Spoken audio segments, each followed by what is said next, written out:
Hey everybody, welcome back to the channel. Getting back to work on the Jeep in this video. It's been a while since I've done anything with the Jeep, and if you've been following the channel, you'll remember a couple years ago I pulled the rock sliders off due to corrosion issues, refinished them, and put them back on using Raptor in a can bed liner.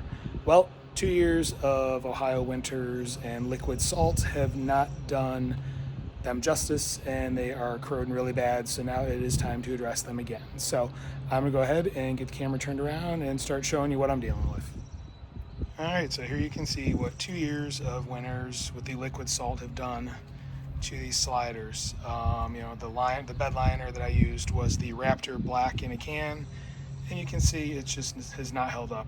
It looks like it's all faded, and there's a lot of corrosion starting to come through. So what I am doing is pulling these two side sliders, which are the rock hard rock slides angled down, as well as my original Rubicon rear sliders, which you can see are faded as well and starting to corrode. Those are going off, and I'm going to bite the bullet and take them and have them professionally coated at Line-X.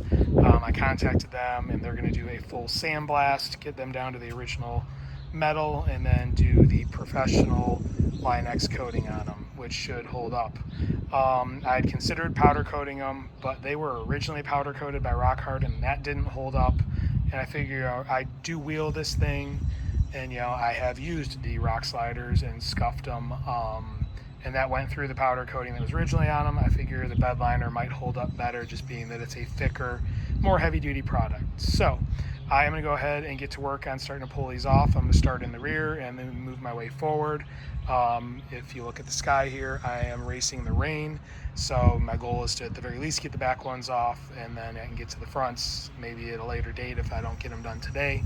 And then I'm going to take everything to the Line-X dealer and have them do their work. They said it should be a couple day turnaround. The sandblasting just depends on the weather. I'm not going to walk you through the removal and reinstall, just because I've done that already before on this channel. If you check the playlist, you will see videos going through that in depth. So I'm going to go ahead and get to work. Well, didn't get very far. Got the rear main slider off, but only about halfway through the bracket on the passenger side. So gotta wait for the rain to clear, and then I'll get back to work. And it's the next day, and as you can see, I got the sliders off of the passenger side. I already did the driver's side as well. Kind of did a little wipe down on the spot where they were mounted on the pinch weld. You can see there's some of the old undercoating bed liner that was on the sliders that stayed behind. And underneath, I noticed there is definitely some corrosion starting to start. You can see a little bit of signs of bubbling there. There's also some wet drops on the truck, because it has been in between snow showers that I've been out here working on this. It's been great, nice slushy, sleety day. But anyway, notice that, and starting to look underneath, and seeing a little bit of corrosion on the pinch welds and where some of the seams are. So I might have to get under here with some POR 15 and just do a little repair work and preventive maintenance on the rockers, just to avoid anything bad happening or anything worse happening. Also noticed, which I did not realize this or notice this previously, I don't know if you can tell, but my pinion seal is starting to leak.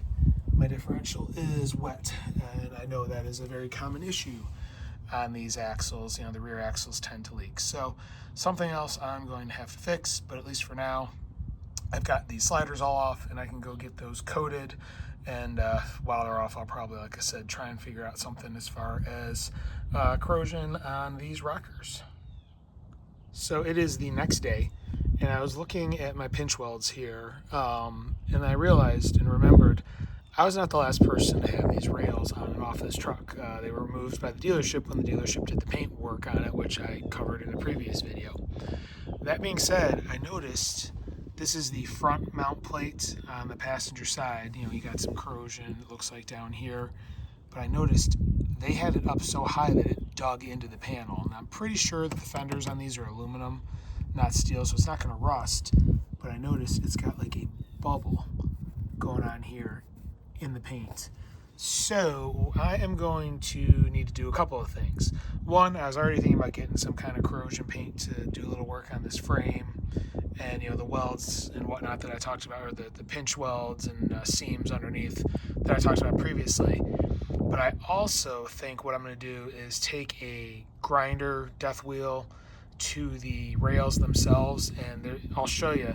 There's an actual mounting tab that's welded on the back of them, and if I cut an angle to the top of it, that'll keep it from digging in here. Hopefully it'll just give me more space, a little more clearance. But I think they also just installed these rails too high when they put them back on, instead of letting them sag. But that's neither here nor there. That's an issue though that I will need to address, but just wanted to bring that up. All right, so sitting out in my backyard, pulled these out of the garage, so I didn't want to grind them in the garage, just try and keep some of the mess outside. But here's what I'm talking about. This is the driver's side one, and this is what would be the front end of it. But here's the pad I was talking about. So what I'm thinking about doing is just kind of going along here and grinding down like a 45-degree angle just to take this edge off, because this is where it's going to dig in if it is up high on that curve of the body. So there's like 4 mounting plates as you go down on each of them. So I'm just going to grab a grinder, go down those and just try and flatten it out, curve it out a little bit, and that should solve the problem. Figure they're going to go in, get sandblasted and coated anyway. Might as well fix that problem. All right, fresh disc on the death wheel, and like I said, I'm just going to go down these 4 pads and just round up the top edges of them. Get this one done, and then I will do the same to the passenger side rail. All right, one down. Like I said, I wasn't looking to do much, just kind of bevel it, as you can see there. So it just gives me a little more clearance on the rounded portion of the body in the truck. And I did all 4, as you can see. So I'm gonna go put this one back in the garage and grab the passenger side and do the same. All right, here's the passenger side front, and there you can see the culprit of where it was digging into the body. There's paint witness marks on it. So like I said, not much needs to be ground off, but just enough to keep that from happening. And if I didn't mention it previously, make sure you don't nick the threads on the studs when you're doing this, because that would not be good. I'm gonna have to clean them up anyway after it gets coated, but don't want to damage them too bad. So I'm gonna grab the grinder and knock this one out real quick. All right, and passenger side is done. All those mounting tabs are ground down. You can see the front, again, did some work on it and cleaned it up. So hopefully no more digging into the body. And back from dropping the steps off, or the sliders off at the coater, my local Line-X, to have them completely sandblasted and recoated. So it's probably about a week or so before I get them back. So now it is time to start looking into what I want to use as far as that corrosion and whatnot goes along the rocker, bottom of the rocker panels. So I talked to the guy at the Line-X, and he recommended some of the Eastwood rust inhibiting type of stuff. So I'm gonna go on the Eastwood site, see what they have to offer, and see if I can figure out what I need to get ordered. That way I can get to work on that stuff, because I'm obviously gonna want to at least do the rockers under the doors, before reinstalling these steps. Doesn't make sense to put the steps on and they have to pull them all back off. So that being said, if you like what you're seeing, you want to follow along, please hit like, please hit subscribe, please hit the notification bell. If you have any questions or comments, please leave them in the comment section below. I do review them. I will reply. I do have a second YouTube channel devoted to firearm content. If that's something you're interested in, please check it out. There's a link in the description of this video. I also have a Rumble channel where I post the same firearm content. If you're on Rumble, appreciate it if you follow me there. If you're on there, check out my page. There's a link in the description of the video. Have some items I'm selling in my Fourth Wall store. Please check it out. Probably see some of those items below the video. Also, link in the description. That being said, thank you very much for watching, and have a great day.